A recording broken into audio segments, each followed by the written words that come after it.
Zelensky comme jamais et que dis-je même. C'est Trump qui accuse Zelensky d'avoir commencé la guerre. Écoutez bien. Je suis très déçu. J'entends qu'ils sont fâchés de ne pas avoir de siège à la table des négociations, alors qu'ils ont eu un siège pendant 3 ans et bien avant cela. Cela aurait pu se négocier très facilement. Un négociateur débutant aurait pu régler ça il y a des années.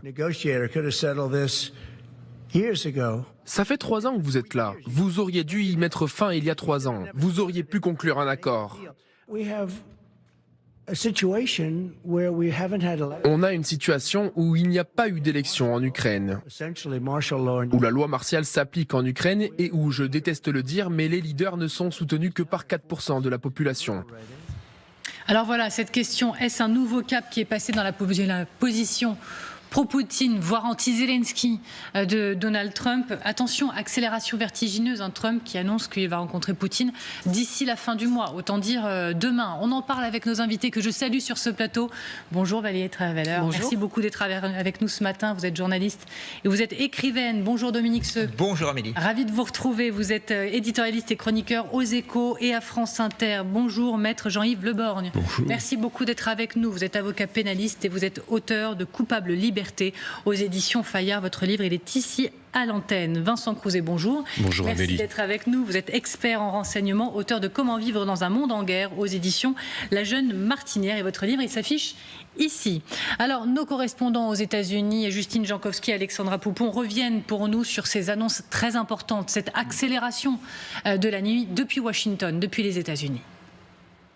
C'est une annonce qu'il fait du bout des lèvres en disant qu'il rencontrera probablement le dirigeant russe d'ici la fin du mois, c'est-à-dire dans les 10 jours. Mais surtout, lors de cette conférence de presse tenue à sa résidence à Mar-a-Lago, Donald Trump prend un peu plus le parti des Russes. Il s'est moqué ouvertement des Ukrainiens qui se plaignent de ne pas être invités aux discussions. Donald Trump fait mine de s'adresser à Volodymyr Zelensky en disant « Eh bien, le conflit, ça fait 3 ans qu'il dure. Vous auriez pu y mettre fin plus tôt ou même ne jamais le commencer. » Donald Trump prétend donc à tort devant toute la presse que c'est l'Ukraine qui a démarré la guerre et non pas la Russie. C'est ce qui choque le plus ici parce qu'après, pour tout le reste, Donald Trump fait du Donald Trump. Il se présente comme un héros en disant qu'il aurait pu mettre fin à la guerre s'il avait été au pouvoir lorsqu'elle a débuté. Et puis surtout, il se dit favorable à un éventuel déploiement de soldats européens en Ukraine. Mais ça, c'est assez logique puisque depuis longtemps, il critique l'implication militaire et surtout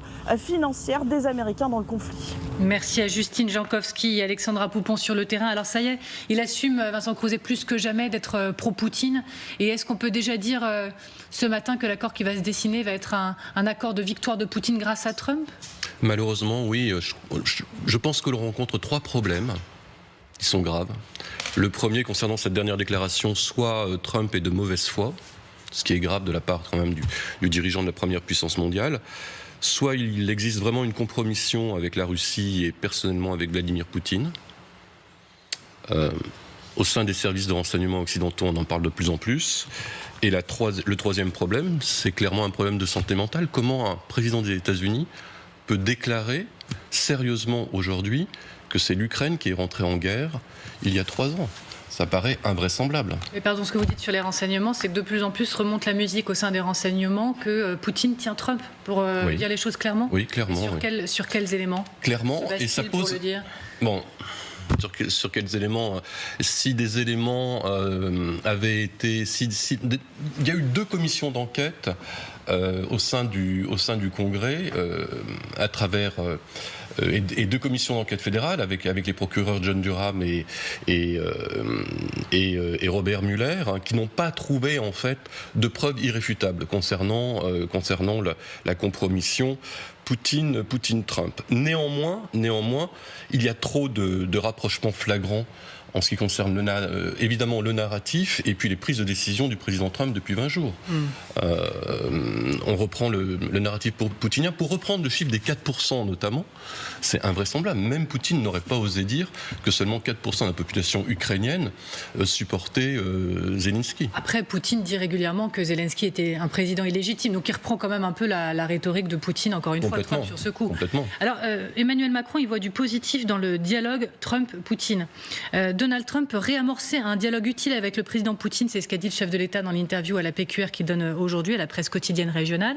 Il recrée de l'ambiguïté stratégique pour le président Poutine en employant des mots très fermes et en créant de l'incertitude. Qui est d'accord sur ce plateau pour dire que c'est pas si négatif que ça? D'abord, il l'a dit hier, avant la nouvelle intervention de Trump, qui accuse l'Ukraine d'avoir été l'agresseur. Donc c'est déjà un petit peu différent. Il fait du langage diplomatique, Emmanuel Macron, parce que ce qui se passe, c'est grave, vous venez de le dire. Trump réhabilite Poutine sur la scène internationale. Il en fait un interlocuteur encore plus puissant qu'il n'est. Donc, que vont faire les Européens, coincés entre un Poutine dangereux de l'autre et un Trump encore plus tout autant dangereux de l'autre. Et on va le voir, on va en parler tout à l'heure. L'Europe a vraiment intérêt aujourd'hui à se réarmer, et sur le plan de sa défense au niveau concret, et sur le plan de son unité, parce que là, les choses sont très graves. Il faut voir maintenant quelles sont les possibilités de Zelensky de résister à cet assaut russo-américain. C'est-à-dire, est-ce qu'il a les moyens de dire non, votre accord ne me plaît pas, je n'en veux pas. Qu'est-ce qui va se passer à ce moment-là? Bon, c'est clairement un cauchemar pour Zelensky et pour l'Ukraine qui est en train de se passer, puisque Donald Trump donne tous les points à Vladimir Poutine depuis quelques jours. Donc il y avait les déclarations de jeudi dernier sur le long coup de fil qu'il avait échangé avec Vladimir Poutine et dont il n'a informé Zelensky qu'ensuite.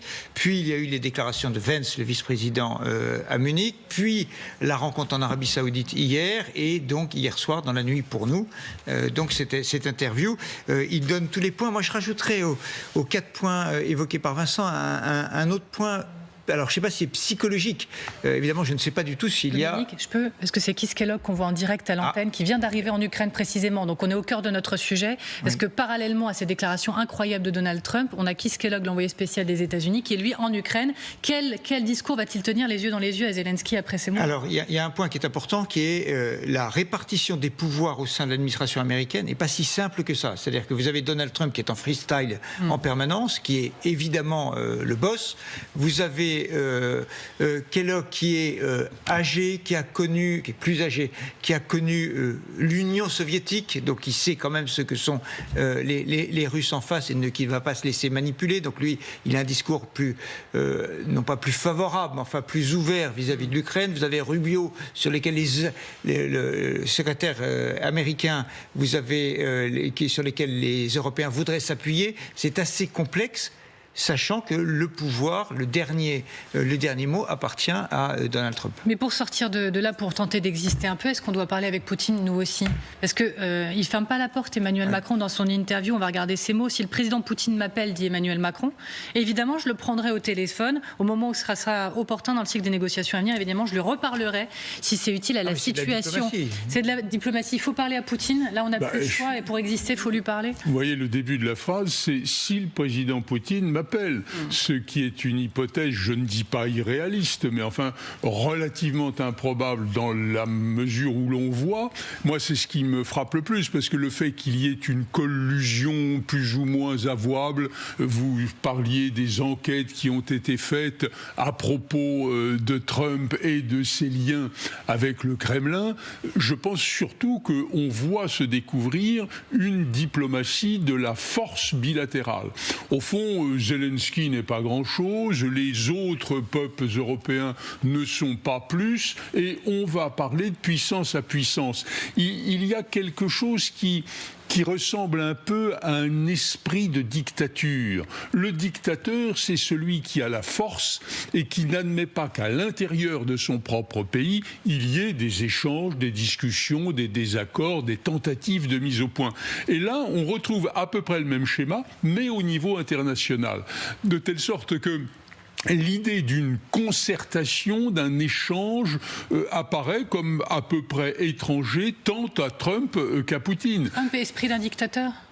Je pense qu'il, en tout cas, si vous voulez, je fais une comparaison. Je ne dis pas que Trump est un dictateur. Il vient d'être élu, il a été élu, il n'a pas pris le pouvoir par la force.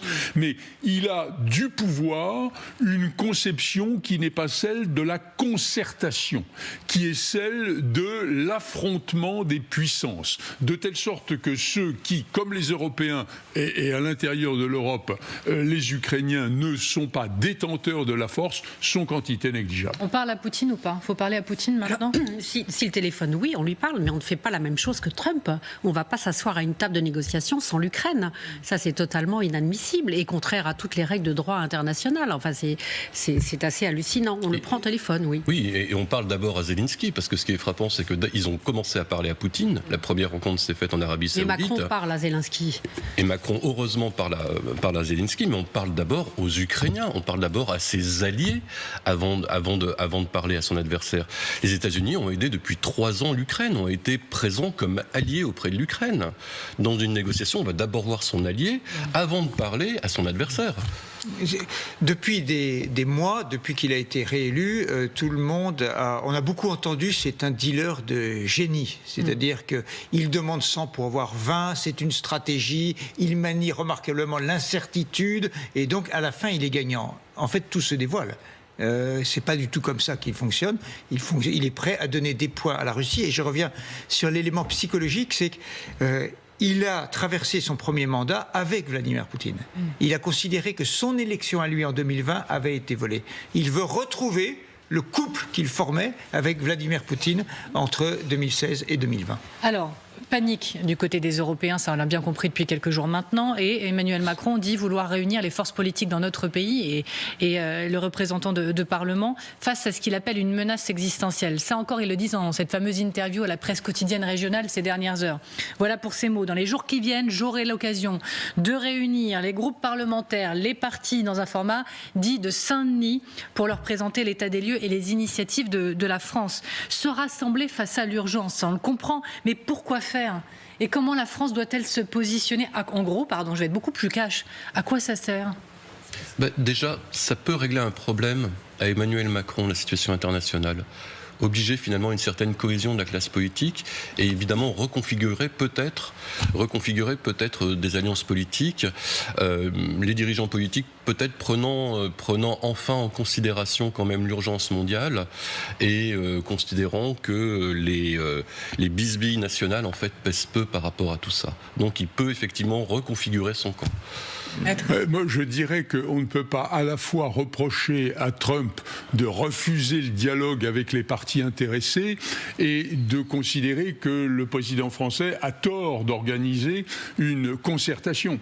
Alors, il est vrai que c'est peut-être un moyen politique de mettre au second plan les divergences internes au motif qu'il y a des éléments plus importants. C'est très classique ça, que le débat interne soit en quelque sorte non pas pacifié, mais mis au deuxième plan par rapport à une véritable difficulté internationale.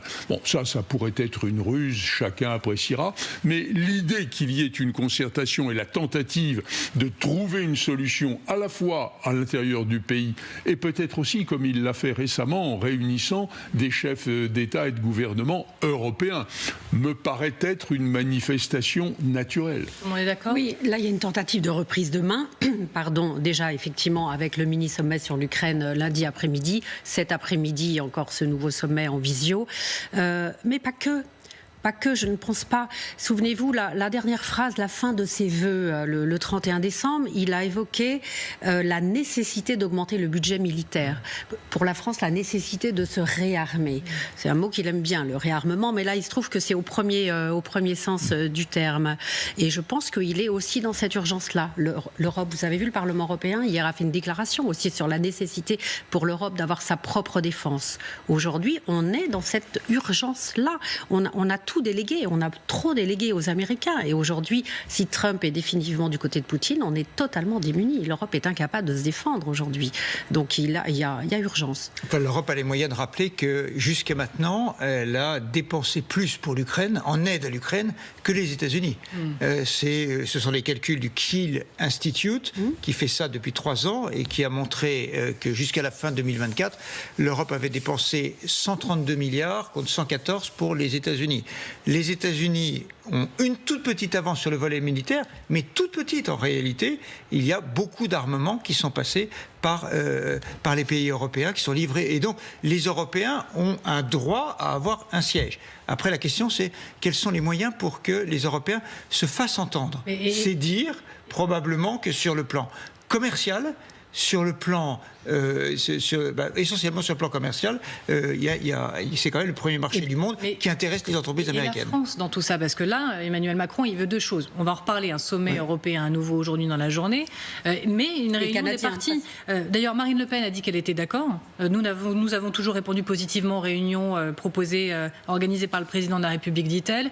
Vous avez Fabien Roussel pour le PC aussi qui dit nous attendons une invitation officielle, mais je répondrai favorablement. Très bonne nouvelle, enfin ça urge. Pardon, j'insiste sur ma question. Pourquoi faire? Se retrouver autour d'une table, pourquoi faire? Pour dire quoi? Quelle voix de la France? Que doit faire la France? Que peut dire la France? Mais si déjà il faut augmenter le budget de la défense, ça peut se faire qu'au Parlement et avec l'accord des partis. Donc là, moi je n'en vois qu'un qui refusera, c'est la France Insoumise. Tous les autres, je pense, suivront. Et pour ces partis, c'est aussi une façon de montrer qu'ils sont responsables, qu'ils prennent en compte la dangerosité de la situation internationale. Donc je pense que tout le monde est gagnant à cette réunion. Vous parlez de la nécessité de réarmement, de réorganisation qui vaut bien sûr pour la France, mais qui vaut surtout pour un certain nombre d'autres pays européens qui, depuis plus d'un demi-siècle, ont pratiquement abandonné la problématique. Et là, on se dit, vous citiez l'équilibre ou à peu près de l'aide matérielle, militaire aux Ukrainiens entre l'Europe d'un côté et les États-Unis de l'autre. Mais on ne retrouve pas cette égalité, de telle sorte qu'on finit par se dire qu'au XXIe siècle, on est à peu près dans les mêmes conditions que dans les siècles passés, c'est-à-dire que ce qui compte, ce qui fait qu'on a une voix sur le terrain de la diplomatie internationale, c'est la puissance militaire. C'est au fond la vieille histoire, le vieux mot bien connu, le Vatican, combien de divisions ? Et l'Europe, quel numéro de téléphone? On connaît la formule. Et c'est vrai que c'est compliqué pour les Européens de dire... Alors Emmanuel Macron essaye d'incarner ça, d'être le numéro de téléphone de l'Europe en ce moment, avec un chancelier allemand qu'on connaîtra dans quelques jours, mais qui n'est pas, pour l'instant, qui est en situation électorale. Et donc Emmanuel Macron se dit, je vais être le centre. Mais c'est vrai qu'il a un passif aussi. Parce qu'on se souvient qu'il y a quelques années, il voulait être le dernier à parler à Vladimir Poutine, il y a eu quand même un certain nombre d'hésitations dans sa posture. Néanmoins, quand même, sur le climat politique, vous vous rendez compte, alors on va passer d'un sujet à l'autre, et on a raison de le faire parce que c'est l'actualité, mais il se passe des choses quand même phénoménales, une accélération de l'histoire, et le débat politique en France, alors c'est aujourd'hui sur Betaram, demain ça va être le rapport de la Cour des comptes pour faire la réforme de la réforme de la réforme de la réforme de la retraite, et voilà à quoi nous sommes dans une schizophrénie totale. Entre des débats politiques qui sont non pas secondaires, parce que la réforme des retraites est importante, oh là là, oui, mais Dominique mais quand même, c'est-à-dire il y a quand même une hiérarchie qui n'est pas tout à fait respectée. Oui, ça permet, il y a un tel gap, Dominique a raison, il y a un tel gap entre les considérations des partis politiques et la situation internationale, mais je pense que la convocation des partis permet justement d'imprimer plus de gravité et de concerner les Français un peu plus. On les sent tellement éloignés de cette situation qui est extraordinaire. Et là, effectivement, il concerne directement les Français en convoquant les différents partis politiques. Et puis, les dirigeants politiques aiment bien finalement tout d'un coup s'investir un peu plus et avoir l'occasion et le privilège d'une communication directe du président de la République. Oui, maître. Peut-être aussi est-il intéressant de souligner qu'entre le lieu naturel du débat, qu'est l'Assemblée nationale, enfin le Parlement d'une manière générale, où au fond on débat de sujets relativement secondaires, je pense à Betaram par exemple, qui, non pas comme affaire, mais comme affaire politique, n'est quand même pas quelque chose dans un souci de premier plan, et pourtant ça en prend la dimension. Et cette convocation du président de la République sur une thématique de problèmes internationaux, où finalement il semblerait que dans un lieu qui n'est pas le lieu naturel du débat national, puisse s'ouvrir une discussion, un échange d'idées que je me permettrais de qualifier de plus respectable que ce qui se passe dans les lieux naturels de la République. Alors, autour de cette table avec les partis réunis, ceux qui voudront bien répondre présent, pour le moment c'est pas trop mal parti, on ne sait pas pour LFI en effet, il sera peut-être question de l'envoi ou non des troupes au niveau européen, là je parle du niveau européen, pour assurer le maintien de la paix une fois qu'un accord serait trouvé. C'est le seul point peut-être d'accroche, de convergence entre Donald Trump et Emmanuel Macron ces dernières heures. Donald Trump y est favorable à l'envoi de troupes européennes, il l'a dit cette nuit, regardez. Êtes-vous favorable au déploiement de troupes européennes de maintien de la paix en Ukraine dans le cadre de cet accord de paix? S'ils veulent faire cela, c'est super. J'y suis totalement favorable. S'ils veulent faire cela, je pense que c'est bien.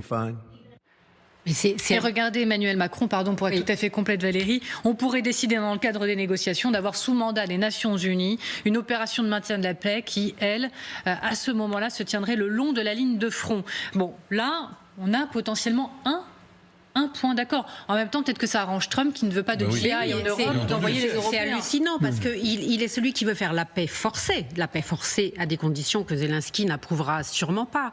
Alors, il veut faire la paix forcée, mais il ne veut pas assurer le maintien de la paix. Ah. C'est-à-dire, après, bon, j'hésite à dire le sale boulot, mais enfin, être sur place et à défendre la ligne de maintien de la paix, ça ne l'intéresse pas. Donc, c'est vous, allez-y, vous ne serez pas à la table de négociation. Mais quand vous parlez du sale boulot, c'est peut-être beaucoup dire, mais finalement, c'est le boulot secondaire. Il y a les chefs qui s'occupent des problèmes importants, et puis derrière, on envoie les forces de police, c'est-à-dire l'Europe. Et nous, on assure l'intendance. Voilà. Vous voulez dire ouais, non, c'est exactement ça. En fait, il se décharge du fardeau, tout simplement, à la fois politique, financier et militaire. Donc, il n'a pas envie de s'en préoccuper. Le seul problème, c'est sous quel mandat ? Pas de mandat OTAN, évidemment, parce que c'est insupportable pour Poutine. Mandat onusien, d'accord, mais ça n'a jamais fonctionné. Les forces d'interposition n'ont jamais, en fait, fonctionné dans le monde et n'ont jamais assuré la sécurité des deux parties. On s'en rend compte aujourd'hui avec le Liban Sud. Donc tout ça reste une idée très, très volatile. Vous avez dit le mot financier, et là, j'ai vu Dominique réagir. Ne me réduisez pas, Amélie, s'il vous plaît. À la réforme des retraites aux financiers. Un carnet de chèques et... Non, jamais je ferai ça. Aux échos, peut-être un peu, parfois. Non, mais ce que je veux dire, c'est que là, il n'a pas tout à fait tort, Donald Trump. Parce que New York est à 7500 km de Kiev. Nous sommes à même pas 1000 km. Nous sommes les pays parmi les plus riches du monde. Nous avons les moyens d'assurer la défense de l'Europe et de nos intérêts propres.